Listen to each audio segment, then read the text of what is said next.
전라남도를 상대로 열린 국회 행정안전위원회 국정감사에서 재정자립도와 농가소득 등 각종 지표가 전국에서 가장 낮다는 지적을 받았습니다. 블루이코노미 등 각종 사업에 대한 우려도 제기됐습니다.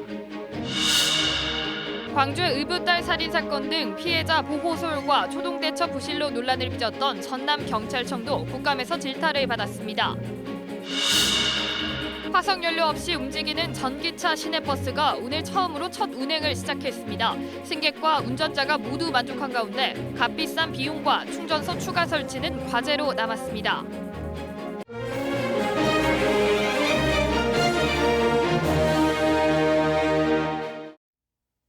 이어서 목포에서 전해드립니다. 오늘 국회 행정안전위원회는 전라남도와 전남지방경찰청을 상대로 현장 국정감사를 벌였는데요. 전남은 전국 최하위권인 재정자립도 등 개선의 기미가 보이지 않은 각종 지표들이 도마 위에 올랐고 농어민 공익수당 지급 사업에 대한 우려도 이어졌습니다. 박상훈 기자가 보도합니다. 65세 이상 노인 인구 비율이 전국에서 가장 높은 전남. 인구 10만 명당 사망자 수는 전국에서 가장 많습니다. 빠르게 줄어드는 인구와 열악한 안전지수, 부족한 생산시설로 인해 활력을 잃어가고 있는 전남의 현실에 대해 의원들은 전남만의 맞춤형 대책 마련을 촉구했습니다.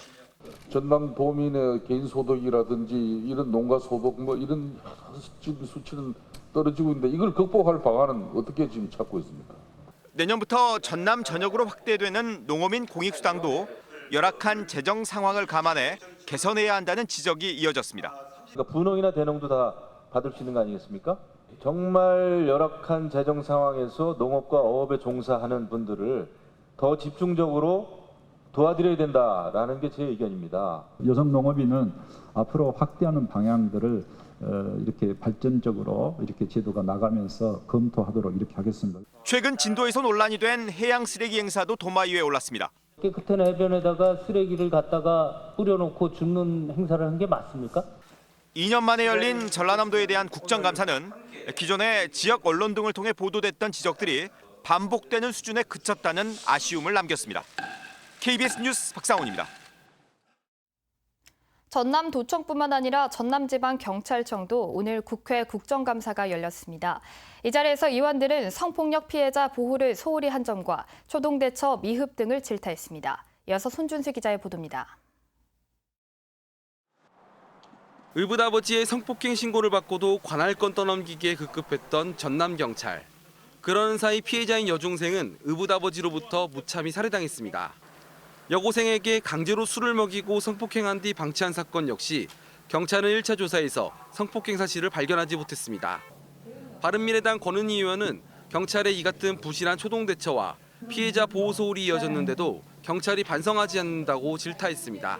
반성하고 노력하고 하시는 것 같지가 않습니다. 첫 말씀이 내가 오기 전 사건이구나 이렇게 얘기를 하셨는데요. 수년 동안 외딴섬 연전에서 장애인 2명을 감금시키고 노동을 착취한 이른바 염전노예 사건. 정부가 피해자들에게 배상하라는 대법원 판결은 경찰이 피해자 보호를 소홀히 한 점이 인정됐기 때문이라는 주장도 나왔습니다. 이 사람들이 불편함과 부당함을 경찰에다 얘기하면 무조건 염전 주인 편을 들었던 겁니다. 그때나마 사과의 말씀을 드리고 절대 과소하게 보호받지 않도록 최대한 보호할 수 있도록 저희들이 다시 한번 마음결사를 갖겠다 하는 말씀을 국민들 앞에. 일부 의원들은 내년이 5.18 40주년이라면서 5.18 당시 발포 명령을 거부한 고 안병환 치안감 등 강제퇴직 경찰관들에 대한 진상조사와 명예회복 노력도 주문했습니다. 이 밖에도 한비던전 드론 공격 대비와 노인교통사고, 도서지역 근무경찰 처우 등 전남경찰 현안에 대한 다양한 질의가 쏟아졌습니다. KBS 뉴스 손준수입니다. 전남 지역 쌀값이 상승했습니다. 전라남도는 지난 5일 기준 80kg 한 포대 쌀값이 19만 1,912원으로 9월보다 6,300원이 올랐다고 밝혔습니다. 전라남도는 가을철 태풍 피해 등으로 쌀 생산량이 소비량보다 3만 톤이 부족할 것이라는 전망이 나오면서 쌀값이 상승한 것으로 분석했습니다. 전라남도는 이번 쌀값 상승은 농업인들에게 희망을 주고 있지만 소비자 가격 상승도 우려되고 있다면서 시장의 쌀값을 주시하면서 적정 가격이 유지되도록 노력하겠다고 밝혔습니다. 해남군이 태풍 미탁으로 피해를 입은 김양식 어가를 돕기 위해 직원 일손 돕기에 나섭니다. 해남군은 군청 소속 직원 100명씩을 지원받아서 인근 군부대와 공공근로인력 등과 함께 김체류시설 피해 현장을 찾아 수거한 김발을 해체하고 재활용 가능한 물품을 분류했습니다. 해남군은 또 해양 쓰레기를 위탁 처리해서 2차 피해도 방지할 예정입니다.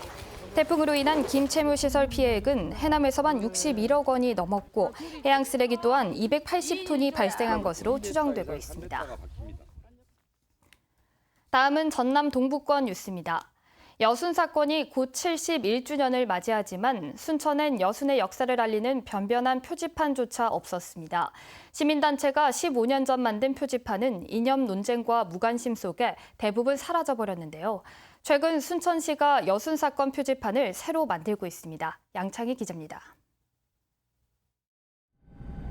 1948년 10월 여순 사건 당시 첫 전투가 벌어진 순천 학구리에 표지판이 세워집니다. 여순 사건을 알리기 위해 올해 만든 표지판 9개 가운데 하나입니다. 순천 곳곳의 여순 사건 유적지에 표지판이 처음 세워진 건 2004년. 시민단체가 순천역과 동천 등 9곳에 마련했습니다. 조형물이나 안내판이 없기 때문에 어디가 어딘지 모르는 그런 사례가 많았어요. 찾아보려는 사람들에게 도움을 주고자 표지판을 세웠던 거죠. 하지만 표지판 문구를 두고 보수단체가 반발하는 등 논란에 휘말렸고 관리가 제대로 되지 않은 사이 대부분 훼손되거나 없어졌습니다. 사라진 여순 사건 표지판을 다시 세우자는 얘기가 나온 건 지난해 여순 70주년을 맞아 추모 분위기가 고조된 뒤부터였습니다. 순천시는 올해 예산 2천만 원을 들여 여순 사건 당시 전투지인 동천, 민간 피해가 컸던 신전마을과 구랑실 등에 표지판을 만들었습니다. 순천시는 내년에도 여순 사건과 관련된 지역 곳곳에 이렇게 표지판을 세우는 작업을 이어갈 계획입니다. 역사적인 진실을 시민들에게 널리 알려서 여순 사건에 대한 올바른 이해와 공감대를 형성해 나가고자 하는 사업입니다. 15년 만에 다시 세운 여순 사건 표지판. 늦었지만 여순 진상규명과 전국화를 위한 초석이 될 수 있을지 주목됩니다.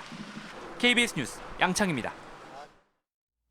3.1운동과 임시정부 수립 100주년을 기념하는 특별 전시전인 1919 남도 대한독립 만세가 오는 22일부터 석 달 동안 국립해양유물전시관에서 열립니다. 이번 전시전에는 양동교회 등 독립운동 관련 건축물 모형과 신규 구입한 유물 등 모두 13점이 선보일 예정입니다. 또 전시전 이후에는 전시 장소를 목포 근대역사관 2관으로 옮겨 상설 전시할 계획입니다. 광주에서 처음으로 오늘부터 전기 시내버스가 운행을 시작했습니다. 기존 천연가스 버스와 비교했을 때 어떤 점이 더 좋아졌을까요? 김혜정 기자가 취재했습니다. 오늘 처음으로 광주 도심에 전기 시내버스가 등장했습니다. 승객들은 기존 시내버스에 비해 승차감이 좋고 소음은 줄었다고 말합니다. 일단은 차가 출발할 때 이제 엔진 소리도 많이 아예 안 들리고 이제 정말 소리 없이 가다 보니까 정말 이런 게 전기차구나 싶었고 연속 3시간 이상 운전대를 잡아야만 하는 운전원들은 피로감이 줄었다며 반겼습니다. 전에 거는 그래도 이렇게 굴컥굴컥하는 맛이 있어요, 차가. 그런데 이 전기버스는 승차감이라든가 브레이크를 밟아도 이렇게 울컥하는 것도 없고 조용하니까 특히 더 좋은 것 같아요. 오늘 운행을 시작한 전기 시내버스는 첨단 9번과 95번, 봉선 27번과 울림 51번 등 4개 노선에 5대입니다. 전기 시내버스는 1시간여를 충전하면 하루 종일 운행할 수 있어 천연가스 버스와 비교해도 불편함이 거의 없습니다. 기존 CNG 버스에 비해 차량 가격은 2배 가까이 비싸지만 연간 연료비가 76% 이상 절감되고 차량을 바꿔야 하는 내구 연한도 2년 더 길다는 장점이 있습니다. 광주시는 이곳 첨단 공영 차고지를 비롯해 이 버스 차고지 5곳에 이 충전기가 추가로 설치되는 대로 올 연말까지 전기 시내버스 33대가 운행될 계획이라고 밝혔습니다. KBS 뉴스 김혜정입니다. 내일 한국전력에 대한 국정감사가 열릴 예정인 가운데 한전공대 설립을 두고 여야 공방이 예상됩니다. 국회 산업통상자원 중소벤처기업위원회는 내일 나주 한전 본사에서 한전과 한전 KPS, 한전 KDN 등 한전 계열사에 대한 국정감사를 진행할 예정입니다. 내일 국감에서 더불어민주당 의원들은 한전공대 설립의 타당성을 강조하고 자유한국당 의원들은 재정 지원의 문제점 등을 지적할 것으로 예상됩니다. 한편 전국전력노동조합은 성명을 통해 한전공대 설립을 적극 지지한다고 밝히고 정치권이 초당적으로 협조해달라고 촉구했습니다. 임금 인상과 근로조건 개선 등을 요구하며 43일째 파업을 이어오던 광주기독병원 노조가 오늘 병원 측과 극적으로 합의했습니다. 지금까지 목포였습니다.